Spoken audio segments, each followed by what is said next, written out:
and welcome back to the Citizen channel. But all stay safe and well. Another edition, another feature of I Didn't Know That, as we look back to a disappointing game, 6th of December 2023. Of course, the match at Aston Villa Park, match day 15, didn't end very well, did it? But this is all about the facts and any interesting stuff in the actual programme itself, the hard copy memory of the game, if you like, as long as many clubs still produce a programme, although financially it's not really that viable these days, but they still produce these hard copies. We've not gone all digital yet, although obviously certain clubs tried to do it when COVID happened, didn't they? But fortunately we went back to printed copies. So if you're an avid collector like me, what I do is just delve in and try and find any interesting facts on us and Aston Villa as well. So yeah, interesting one today, a little piece on an ex-Aston Villa and City player. We're going to have a read an excerpt from it.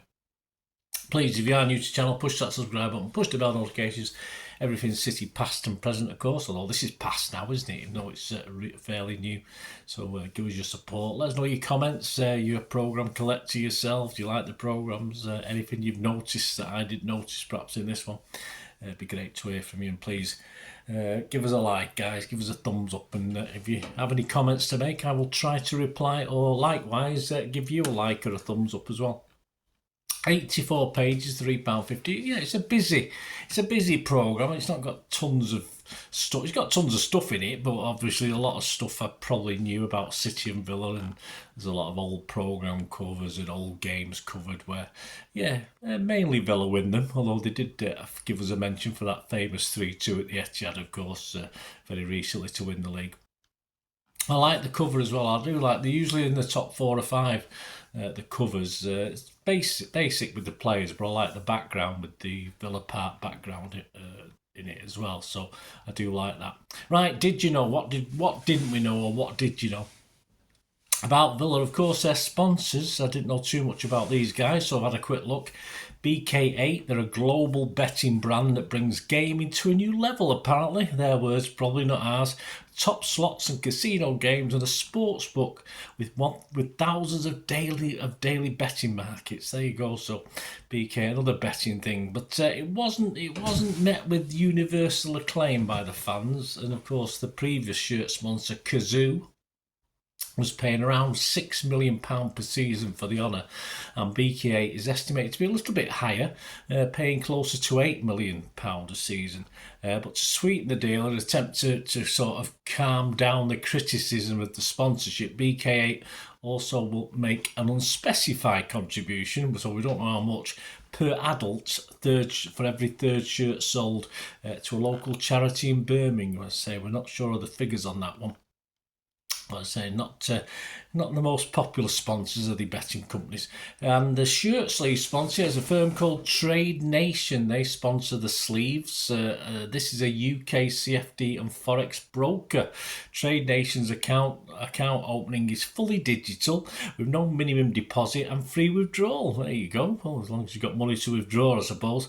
Customers apparently have access to excellent research and education tools. Okay, so we're not quite sure how much they're paying for the privilege. Perhaps they're investing Villa's money, I'm not too sure.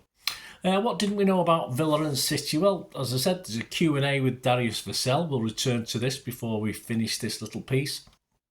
And interestingly enough, there's a little piece on James Milner's last game for, at the time, a managerless Villa. Yes, O'Neill had left just days before, and this was the start of the season. Of course, there was lots of rumour mongering going on that, of course, he would end up at Manchester City.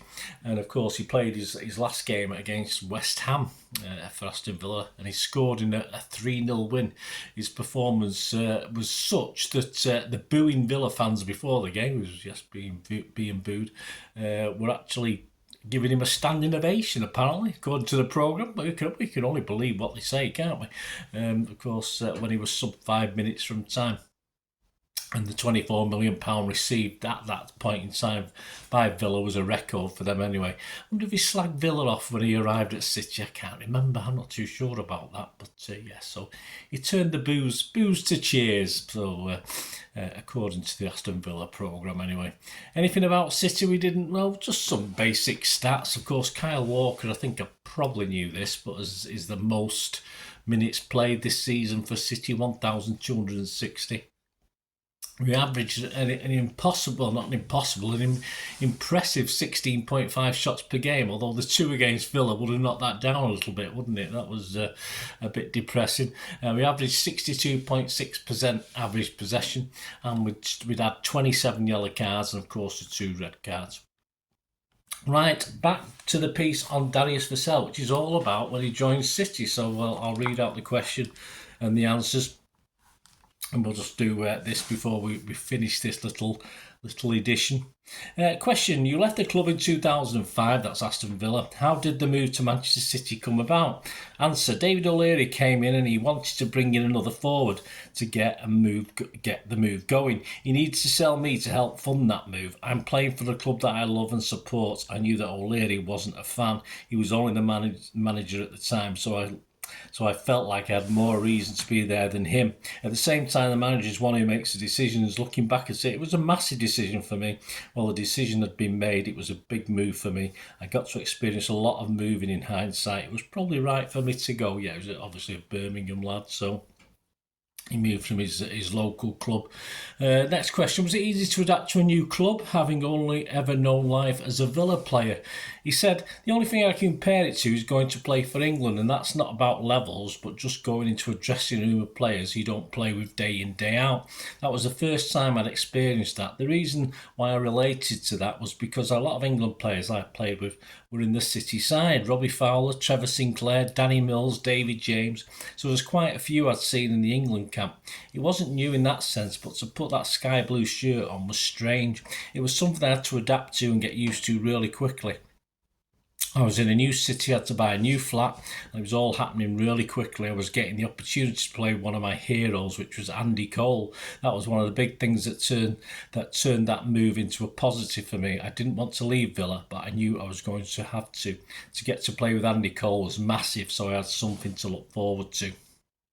He was asked, how did it feel to score against Villa in City colours? He said, it was strange. I didn't celebrate the first time I scored against him. I'd seen players score against their old clubs and not celebrate, and I thought it was the right thing to do. City was so welcoming and they looked after me so well that I really was a City player, and I started to celebrate and enjoy it just as I would any other game. As much as I loved playing for Villa as a young player, I was no longer a young player. I was experienced now. I'd played for England at the Euros and the World Cup. I was now playing at City. So while the boyhood dream of playing for Villa would always be part of me, that wasn't the basis of my game anymore.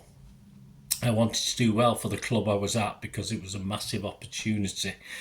Last question before we finish this. You spent 4 years at City. How do you reflect on your time there? He said, without a shadow of a doubt, it was the best thing for me. If I didn't leave Villa, I'd still be there now in some shape or form. I never would have left because it was my home, my family. But if I didn't leave Villa, I wouldn't have got to experience what I have. I coach now, and I've experienced a lot of things that the players I coach have gone through. I've experienced a lot since leaving Villa. There you go, Darius Vassell, who, of course, grew up and played for Villa, his local club, and came to us. I think he had a good time. I think we quite liked Darius Vassell and nothing against him. So there you go, guys. Hope you enjoyed this little look. I didn't know that. 6th of December 2023, Aston Villa against City match day programme, match day 15, of course. Any thoughts? Give us a shout. What memories of Darius Vassell? Let me know what you thought of him, and were you impressed? I say I don't remember the. Obviously, that first goal he scored against Villa, I might have to do a little feature on that. What sort of players scored against their old clubs. They certainly do it against us a lot, don't they, players? So that's something I've not touched upon in my history vlogs, so it might be something to have a look at the future. And who knows, Darius Vassell might get a little mention. Anyway, let me know, guys. It'd be great to hear from you. Till we meet again, I only ask one thing, don't I? Please stay safe, Blues. Come on, City. Bye for now.